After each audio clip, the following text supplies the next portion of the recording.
In today's video, I'm going through my Waterstone's book haul, because who doesn't like to see a good new book? So hi and welcome back, my fellow fantasy book lovers, or if you're new here, hi and welcome. My name is Kathy and I'm a fantasy book lover from Belgium. In today's video, I'm going to be doing my Waterstone's book haul since I could not contain myself when I was in store. Honestly, if it weren't for Emily working there, I would have left with 2 books. And then I started talking to her, asking her about some recommendations, and then suddenly I ended up with 7 books in my basket.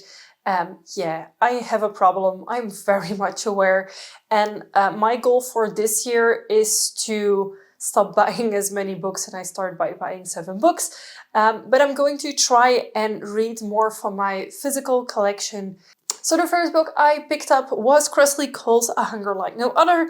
This is actually the last book that I put in my basket. It's because the romance section is right next to the till, and I asked her like, hey, in the romance section, is there anything fantasy romance with werewolves, vampires? She was like, do you want both? And then she gave me this. So it says, an innocent vampire and a ruthless werewolf king are drawn together by an unexpected soul bond in the electrifying start to Kristoff Cole's internationally best-selling Immortals After Dark series. And this kind of reminded me of Elie Hazelwood Bride, and that's actually the blurb that's on the front. The OG alpha werewolf plus vampire equals fated mates romance, the one that started it all. So I'm very curious if Elie Hazelwood was very much inspired by this book, or like how this came to happen. But I did enjoy Bride, so I think I will enjoy this too. Up next we have So Thirsty by Rachel Harrison. 2 friends are forced to come to terms with some pretty eternal consequences in this bloody, seductive novel from the USA Today bestselling author of So we'll see if I enjoy this or not, but it's another vampire book, and vampire books tend to be hit or miss with me. Like, I did not enjoy Lucy Undying. I do love Empire of the Vampire and other vampire-themed novels, so I'm very curious to their take on vampires and if I enjoy it or not. Up next, we have a gorgeous special edition. This has like the spray-painted edges, it has a signature inside. It doesn't really have alternate cover art or a special thing going on with the cover, but nonetheless, a very, very pretty book. This is The Courting of Bristol Keats by Mary E. Pearson, and it is, of course, the Waterstone signed exclusive edition. And it says on the back, an addictive fantasy filled with forbidden romance, deadly fairy curses, and pulse-pounding action. So I have enjoyed quite a few of the fae and fairy-based reads that I've read recently, so I thought this would be a nice addition to my collection as well. And if I'm not mistaken, this was also part of one of the subscription boxes that came out, so I've been seeing a lot about this book, but I'm not sure if I'll like it or not, but like, this was too pretty to leave there. I'm pretty sure I paid full price for this one, but it was not too bad, honestly. Another book I would not have found unless it was for Emily helping me, because this was simply like in between the shelves and it looks pretty bland and boring if you just look at the side like this. But then on the other side they have a spray painted edge with moon phases, which is something that I do really enjoy. So this is called The Last Hour Between Worlds. It has the spray painted edge going all over with the moon phases. Follow a star investigator and her rival as they journey through layers of reality to save the world as we know it. And this is apparently a fantasy romance. It is a little bit like of an investigation type of book, and after reading The Tainted Cup, I really enjoyed that type of like more investigative read, so I think this will be a good read as well. The next book is Taking the World by Storm, and I had to see what the hype is about, so I picked up Quicksilver by Kelly Hart. This is not a special edition, however, it is a hardcover copy. If I buy physical books and if it's a book that I think I will really enjoy, I will buy the hardcover. I prefer buying hardcovers over softcover in general, but this book has been getting some really, really, really good reviews. It's said to be like as good as Fourth Wing, or like even better, but different. And I'm intrigued. I want to know what all the hype is about. The book club that I'm part of in Ghent, which is local to me, is actually reading this for the January book club. So on, I think, February 2nd is when we are having the book club. So I'm not sure if I will be able to read it before book club and actually go, because the day I'm recording this, like in a few hours, Onyx Storm is releasing, and that has #1 priority for me. I will take as long as I need to finish that book, and afterwards I might get into Quicksilver or into another book that I'm reading. And then we have another cozy fantasy romance book. This is the second book to Till Death Do Us Part, or it's at least from the same author. This is a hardcover copy. I didn't read the first book, but I know that I like cozy fantasies, and I also really like cozy fantasy romances. So I was like, yeah, why not? On the back, it says, Gabriel laughed, and the sound was like sunlight on water, the steam rising of fresh coffee, fingertips brushing together. Imprisoned for a crime he cannot remember committing, Lucky is more comfortable with the four walls of his cell than the world outside. That's until he's ripped free from his prison and swept out into the ocean and rescued by the Dreamer. But the Dreamer is no ordinary vessel. With its crew of outcasts and heretics who possess the ability to manipulate water, Lucky is taken under the protective wing of a sailor named Gabriel. But when he recognizes Gabriel from his past, Lucky suspects it may not be a simple accident that threw them together. To understand their connection and prove Lucky's innocence, they must navigate treacherous waters, avoid giant leviathans, and outwit those seeking to arrest them. But some memories hide secrets that could destroy all that they love, and with the tides of fortune ever changing, the quest for freedom is just the beginning. Fated Winds and Promising Seas is a tender-hearted queer fantasy about forging your own fate and finding a family. So this is like a found family cozy fantasy book, which is something that I tend to really enjoy. So I have very high hopes for this. Then we get into one of the only sale books that I picked up, and I hate the sticker on this, so I will try and get it off.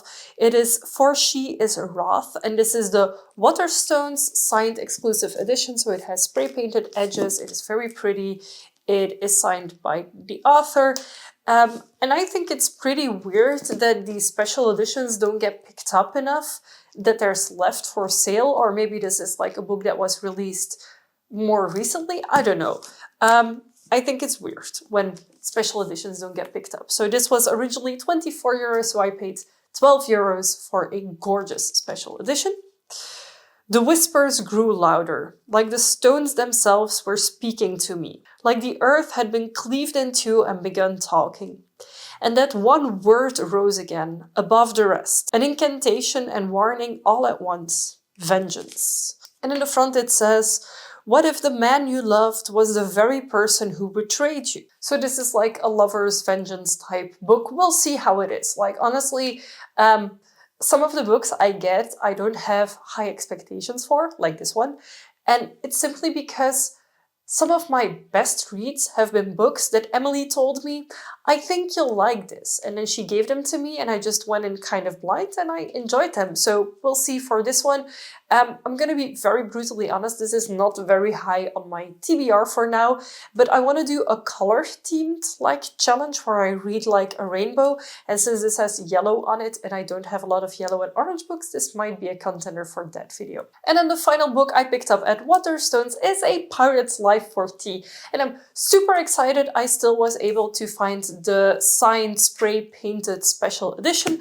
And at first I wasn't sure if I wanted this book because I loved Can't Spell Treason Without Tea. I love the vibe, I love the characters, that it's like a high fantasy, low stakes, more or less book. But like sea-themed things are not always my vibe. So when I saw it was A Pirate's Life for Tea, I was like, oh, do I want this, do I not? But then the author says, to the people who gave me 1-star reviews because the first book had lesbians. I doubled the lesbians in this one, just for you. Like, yes. that makes me want to read a book. So I know I love the writing style and I love the author. I follow them on TikTok. So I think that also helped in me like still wanting this book. I think this was the last one I had available and I'm really happy that I have it. And yeah, it looks beautiful and this has a 2 on the top. So the first one had a 1, this one has a 2. Will there be a book 3? Will it triple the amount of lesbians? I'm curious. And then there's 2 books that I did not pick up at Waterstones, but that I want to include in this haul video because I don't know when I will be making my next haul video because I'm going to try and accumulate like 5-ish books every time before I make a haul video. I don't plan on doing them monthly anymore. So these 2 books are actually purchases of mine or gifts. So Serafina by Rachel Hartman is one of the 2 prequels to Tess of the Road. So my partner kindly got me Serafina. This is a hardcover copy. It is in pre-loved condition, but honestly, I don't really mind. And this has like a gorgeous dragon here. I love the artwork of this book. The blurb is really long, but this is a YA fantasy. So once I've read it, I will of course include it in more of my videos to come about dragons probably, and also about YA fantasy books. And then the final book that I got is The Gods Below by Andrea Stewart. And this is the Fairy Loot special edition with the card and everything, but I bought it secondhand on Vinted, so this is a secondhand purchase. And I'm actually not sure if I will keep this myself or if I will gift it to my partner, because the type of setup of this book is something more epic fantasy, more war themed, that I think he will enjoy maybe more than I do. But for now, this is going on my own shelves. It's going to stay with me for a little while, and we'll see once I read it if it's something that I want to keep, if I want to give to him. If he discovers this series and he really wants it, I will also gift it to him. This is the final book of my haul video today. I got 9 new books in January, and the month isn't even over yet.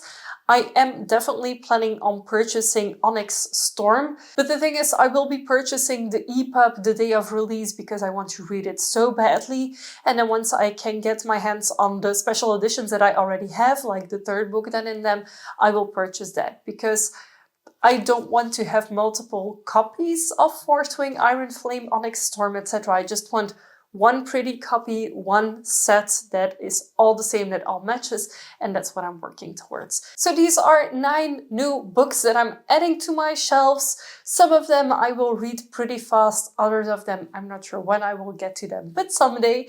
My shelves are still overflowing. I have a problem. I'm really trying to be better and not buy books, but then when I get to a physical bookstore that has an employee that helps you so well and that is so kind and that really knows what you want to read, then I just get them. Because like, I want to have those stores around, and to have those stores keep existing, you need to purchase books from them. So that's what I do. And honestly, if I have to make the choice of purchasing books online on a website like Amazon, or if I can buy them in a physical store like Waterstones, I will always prefer buying them in Waterstones, where there's actual people working there that recommend you books, that are kind, that help you find the things that you want, etc. So for me, Waterstones will probably be and remain the way that I buy most of my books. And at this point, I'm not sure when my next haul video is going to be, because I don't plan on making them every month or every so often. I plan on only doing them whenever I've accumulated enough books to actually make it worth for you to watch.